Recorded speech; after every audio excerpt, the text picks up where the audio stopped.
Good morning everybody. I hope कि आप हर जगह से अच्छी चीज़ें सीख रहे होंगे, मन लगाकर पढ़ रहे होंगे।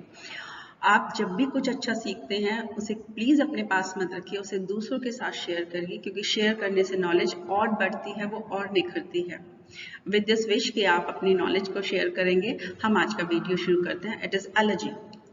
एलर्जी के बारे में बात करने से पहले मैं आपको एक आपके आसपास का दृश्य जो है वो याद करने के लिए कहूँगी। सपोज करिए कि आपके पड़ोस में कोई बहुत अच्छे आपके मित्र रहते हैं और उनकी डेथ हो जाती है।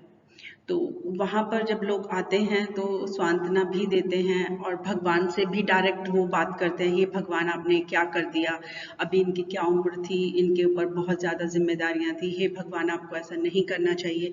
ये सब बातें भी वहाँ चलती रहती हैं, दुख भी व्यक्त किए जाते हैं और अपनी फीलिंग्स भी वहाँ शेयर की जाती है। मेरे साथ उन्होंने ऐसा किया था, वो इतने अच्छे व्यक्ति थे, वो सबके साथ इतना भला करते थे, मैं उनके साथ अटैच हूँ, इस तरह की सारी बातें की जाती हैं। तो जब आप एलर्जी को पढ़ेंगे उससे पहले इन बातों को मैं आपसे इसलिए कह रही हूँ ताकि आप ये समझ लें कि एलर्जी होती क्या है। तो जब ये सीन आप पूरा समझ लेंगे तो मैं अब ये कहना चाहूँगी कि एलर्जी जो होती है वो एक लिरिकल कंपोजिशन है, यानी कि इसके अंदर वो सारी खूबियाँ मिलेंगी जो एक लिरिकल कंपोजिशन में होती हैं। इसके लिए आप लिरिक का वीडियो ज़रूर देखिएगा कि लिरिक क्या होते हैं। उसी का एक फॉर्म होता है एलर्जी। जैसे हमने ऑड पढ़ा है, सोनेट पढ़ा है, उसी की तरह एक फॉर्म इसका क्या होता है, एलर्जी होता है। इसके अंदर विलाप किया जाता है किसी जो व्यक्ति हमारे बहुत करीब था और उसकी डेथ हो जाती है, अपने एक्सपीरियंस को शेयर करने के लिए, अपने इमोशंस को शेयर करने के लिए जो पोएम लिखी जाती है, this is called allergy. History में एलर्जीज चेंज तो होती रही, लेकिन उनका जो रियल एसेंस था लैमेंटेशन वाला वो नहीं गया, वो एज इट इज उनके पास था। Usually allergies are identified by several characters of genera. कौन कौन सी कैरेक्टरिस्टिक्स होती हैं इसमें देखिए। क्लासिकल एपिक जो होता है उसी की तरह एलर्जी का जब स्टार्ट करते हैं तो हमेशा क्या करते हैं, किसी पवित्र आत्मा को इन्वोक किया जाता है। जैसे कि हमारे यहाँ होता है ना, हे भगवान ये तुमने क्या कर दिया, तो आप ऐसे बोलते हैं। तो वहाँ पर और जब आप कोई पूजा कर रहे होते हैं तो आप उस पूजा में क्या करते हैं, आह्वान करते हैं देवताओं का। In the same way allergy को शुरू करते समय भी यही काम किया जाता है। उसके बाद धीरे धीरे वो आगे की साइड बढ़ती है और अपनी भावनाएं व्यक्त की जाती हैं उसके अंदर, और वो सारे एक्सपीरियंसेस जो डेथ डिजीज्ड पर्सन के साथ हमारे थे उनको शेयर किया जाता है। It often involves a poet who knows how to phrase thought imaginatively in the first person. First person में ही ये काम क्या होता है, I और V के साथ ये काम किया जाता है। और उसमें क्या होता है कि पोएट जो होता है बहुत सारे क्वेश्चन रेज करता है। मैंने अब जैसे आपको बताया, अपने सीन मैंने आपको देखने के लिए, सोचने के लिए बताया था, हे भगवान आपने क्या कर दिया, इसके भाग्य में क्या लिखा था, इसने अभी ये भी नहीं देखा था, अभी तो इसको और जीना था, इसकी फैमिली इसके साथ है। जितने भी क्वेश्चन वो भगवान से कर सकते थे, इस तरह के सारे क्वेश्चंस एलर्जीज में किए जाते हैं, क्योंकि जो डेड पर्सन है उसके बारे में पोएट को बहुत ज़्यादा कंसर्न होता है। अब अगर हम ये समझ गए हैं कि एलर्जी क्या होती है, तो इसके जरा हिस्ट्री को हम जान लें कि एलर्जी शुरू कैसे हुई थी। एलर्जी एक लिरिकल कंपोजिशन है, जैसे मैंने आपको बताया था। लिरिकल पोएम के बहुत सारे फॉर्म्स होते हैं, जैसे ऑड हो गया, सोनेट हो गया, ऐसे ही एक क्या होता है, एलर्जी हो जाती है। तो एलर्जी हमेशा किसी भी डिजीज्ड पर्सन, यानी जो पर्सन दुनिया से जा चुका है, फिजिकली हमारे पास नहीं है, उसकी डेथ को हम क्या करते हैं, उस पर विलाप करते हैं। तो तब ये पोएम लिखी जाती है। इट इज टिपिकली लेमेंट्स और moans the death of an individual. एक किसी इंडिविजुअल पर्सन की डेथ पर ये लिखी जाती है। इन क्लासिकल लिटरेचर, अगर हिस्ट्री की बात करूं मैं एलर्जी की, तो क्लासिकल लिटरेचर में क्या होता था कि इसको केवल दुख व्यक्त करने के लिए लिखा जाता था, और ये हेक्सामीटर और पेंटामीटर में लिखा जाता था। इसे हेक्सामीटर और पेंटामीटर में लिखा जाता था। और ये हेक्सामीटर और पेंटामीटर क्या होता है, इसके लिए हमने मीटर की एक पूरी आपकी वीडियो बनाई हुई है, ताकि आप ये समझ लें कि जैसे हिंदी में आप कहते हैं ना, दोहा, चौपाई, छंद, कैसे पहचानते हैं आप उनको, ऐसे ही मीटर्स होते हैं किसके अंदर, इंग्लिश के अंदर। तो वो वीडियो आपको देखना पड़ेगा, तभी आप समझ पाएंगे। और अगर आप लिटरेचर के स्टूडेंट हैं तो मेरी आपको एडवाइस है कि आप वो वीडियो ज़रूर देखिएगा। तो हेक्सामीटर और पेंटामीटर में ये लिखे जाते थे। और दूसरी बात, ये विलाप के लिए लिखे जाते थे, जैसे मैंने आपको कहा है। और इसके अलावा कभी कभी उसमें प्यार का भी एक लव का टच भी दे दिया जाता था, यानी लव पोएम्स भी लिखी जाती थी एलिजीज में। ये बहुत पुरानी बात है, क्लासिकल लिटरेचर की बात है। अगर मॉडर्न लिटरेचर की बात करें जैसे जर्मनी, तो उनका ये कहना था कंटेंट कुछ भी हो, कंटेंट कुछ भी हो, लेकिन जो पेंटामीटर हेक्सामीटर के अंदर लिखे जाएंगे वो सारी क्या कहलाएंगी, एलिजी कहलाएंगी। बाकी सारे फीचर्स उन्होंने एलिजीज के ले लिए, लेकिन कंटेंट के बारे में उन्होंने अपने आप को फ्री रखा। जहाँ तक इंग्लिश लिटरेचर की बात है, इंग्लिश लिटरेचर में 16वीं शताब्दी के बाद एलिजी को लेमेंटेशन पोएम के रूप में जाना जाने लगा, यानी अब यहाँ पर वो लव का जो क्लासिकल में टच था वो यहाँ पर आकर खत्म हो गया, और वो सारे के सारे फीचर्स जो एलजी के पेंटामीटर और हेक्सामीटर को लेकर थे वो भी यहाँ पर आ गए। It may be written in any metre and poetic choices. अब उन्होंने ये कहा इंग्लिश लिटरेचर ने कि ये तो ठीक है कि हम लैमेंट कर रहे हैं, लेकिन अब मीटर को लेकर हम बहुत ज़्यादा रिस्ट्रिक्ट नहीं रहेंगे, हम किसी भी मीटर में इसको लिख सकते हैं, ज़रूरी नहीं है हेक्सामीटर में लिखें या पेंटामीटर में लिखें। तो 3 फॉर्म्स आपने देख लिए हिस्ट्री के, कि सबसे पहले इनको हेक्सामीटर पेंटामीटर में लिखा गया, लेकिन इसमें लैमेंटेशन भी हो सकता था, यानी विलाप भी हो सकता था, और प्यार की भावना भी हो सकती थी।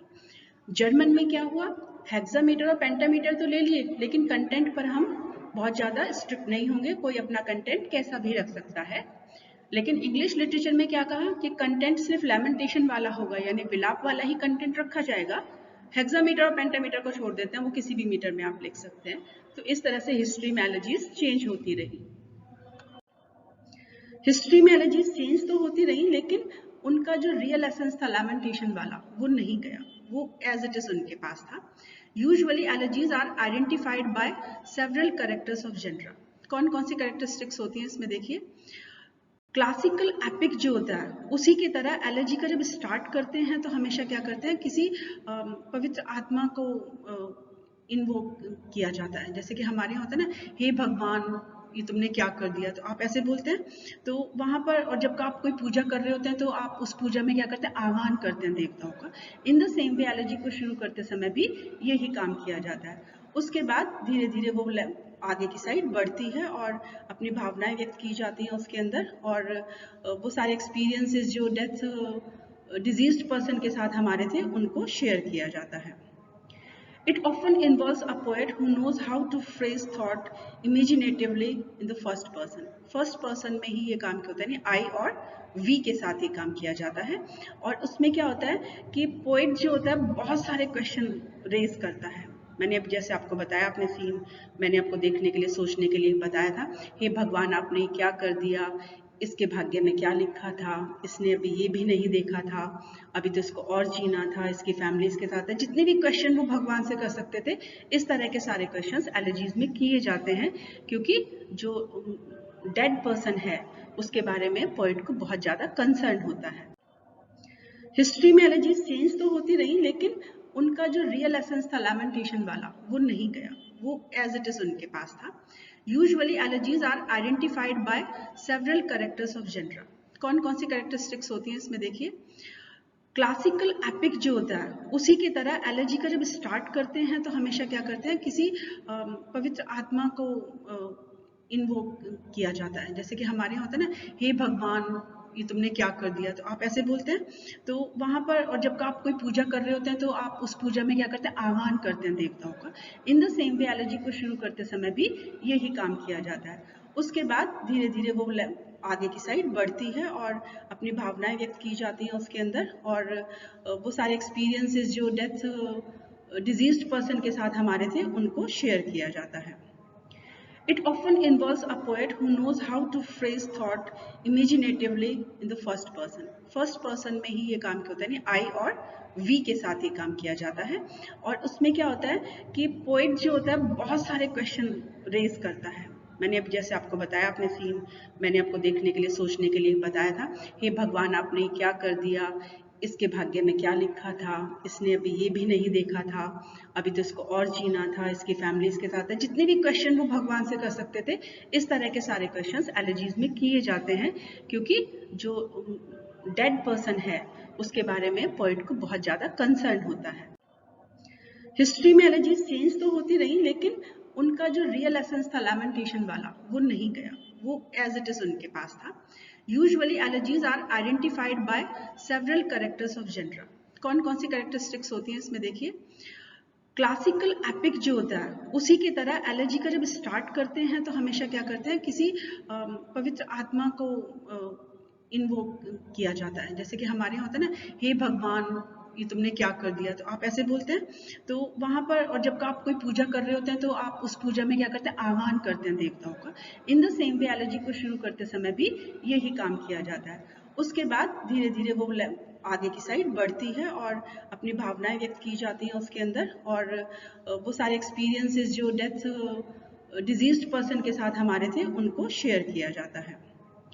It often involves a poet who knows how to phrase thought imaginatively in the first person. First person में ही ये काम क्या होता है, I और V के साथ ये काम किया जाता है। और उसमें क्या होता है कि पोएट जो होता है बहुत सारे क्वेश्चन रेज करता है। मैंने अब जैसे आपको बताया, अपने सीन मैंने आपको देखने के लिए, सोचने के लिए बताया था, हे भगवान आपने क्या कर दिया, इसके भाग्य में क्या लिखा था, इसने अभी ये भी नहीं देखा था, अभी तो इसको और जीना था, इसकी फैमिलीज के साथ है। जितने भी क्वेश्चन वो भगवान से कर सकते थे, इस तरह के सारे क्वेश्चंस एलर्जीज में किए जाते हैं, क्योंकि जो डेड पर्सन है उसके बारे में पोएट को बहुत ज्यादा कंसर्न होता है।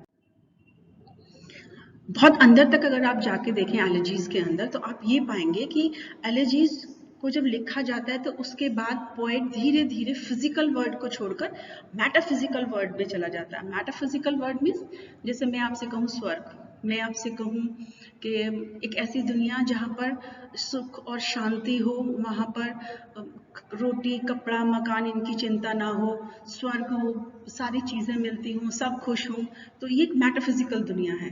तो ऐसे ही मेटाफिजिकल दुनिया के अंदर की बातें करना शुरू कर देता है पोएट धीरे धीरे। स्टार्टिंग कहाँ से की थी, उसने इवोक किया था किसको, एक म्यूज को, एक पवित्र आत्मा को। उसके बाद उसने क्या किया, क्वेश्चन करने शुरू कर दिए, ऐसा क्यों हुआ, क्या था, कैसे था, मेरे एक्सपीरियंस क्या थे। और उसके बाद वो कहाँ चला गया, मेटाफिजिकल वर्ल्ड के अंदर चला गया, जहाँ उसे आत्मा की शांति को खोजना है। और जैसे जैसे धीरे धीरे वो क्या होता है, एंड की साइड आता है, यानी एलर्जी खत्म होने वाली होती है, तो वो रिलीफ महसूस करने लगता है। उसे लगता है कि शायद ये ही दुखों का अंत है कि आप परम पिता परमेश्वर में जाकर मिल जाएं। तो एलर्जीज लिखने का पूरा मोटो यही होता है कि आप किसी बिछड़े हुए व्यक्ति के लिए अपनी श्रद्धा इमोशंस के रूप में व्यक्त करें और लैमेंटेशन करें, और कुछ ऐसे शब्दों का कुछ ऐसे क्वेश्चंस का आप आंसर दें जो इस दुनिया से पार आपको शांति दे सकते हो। तो दिस इज द एलर्जी। अब एग्जाम्पल्स जो हैं एलर्जीज के, इनमें से कोई भी आप एलर्जी पढ़ सकते हैं। जैसे वॉल्ट विटमैन की जो एलर्जी है, when cats last in the dooryard bloomed, ये मैंने पढ़ी है, मुझे बहुत अच्छी लगी ये वाली। O captain my captain is a very nice elegy, Walt Whitman की लिखी हुई है, आप इसे पढ़ सकते हैं। तो एलर्जी जब आप पढ़ें उससे पहले ये वीडियो आप जरूर देख लें, और उसके बाद आप एलर्जी पढ़ें तो वो सारे कंटेंट जो मैंने आपको बताया एलर्जी में मिलते हैं उनको मैच कर कर देखिए। अगर वो मैच करते हैं तो इसका मतलब आपको समझ में आ रही है, अदरवाइज आप उसे दोबारा पढ़ें। हारना तो बिल्कुल भी नहीं है, हारने का मतलब क्या हो जाता है कि आप पस्त होकर बैठ गए हैं। Thanks for watching the video. Kindly like this video, share it and comment it. जब भी आपको कुछ अच्छा सीखने के लिए मिले उसे शेयर आप ज़रूर करें, क्योंकि शेयर करने से नॉलेज बढ़ती है। आप अपने कमेंट हमें व्हाट्सएप पर भी लिख सकते हैं और कमेंट बॉक्स में भी छोड़ सकते हैं। कोई भी क्वेरीज हो आप हमें लिख दीजिए। काइंडली सब्सक्राइब द चैनल, ताकि आपको जो हमारे आने वाले वीडियोज़ हैं वो सबसे पहले आपको मिल जाए। बेल आइकन को दबाना मत भूलिएगा। Thank you.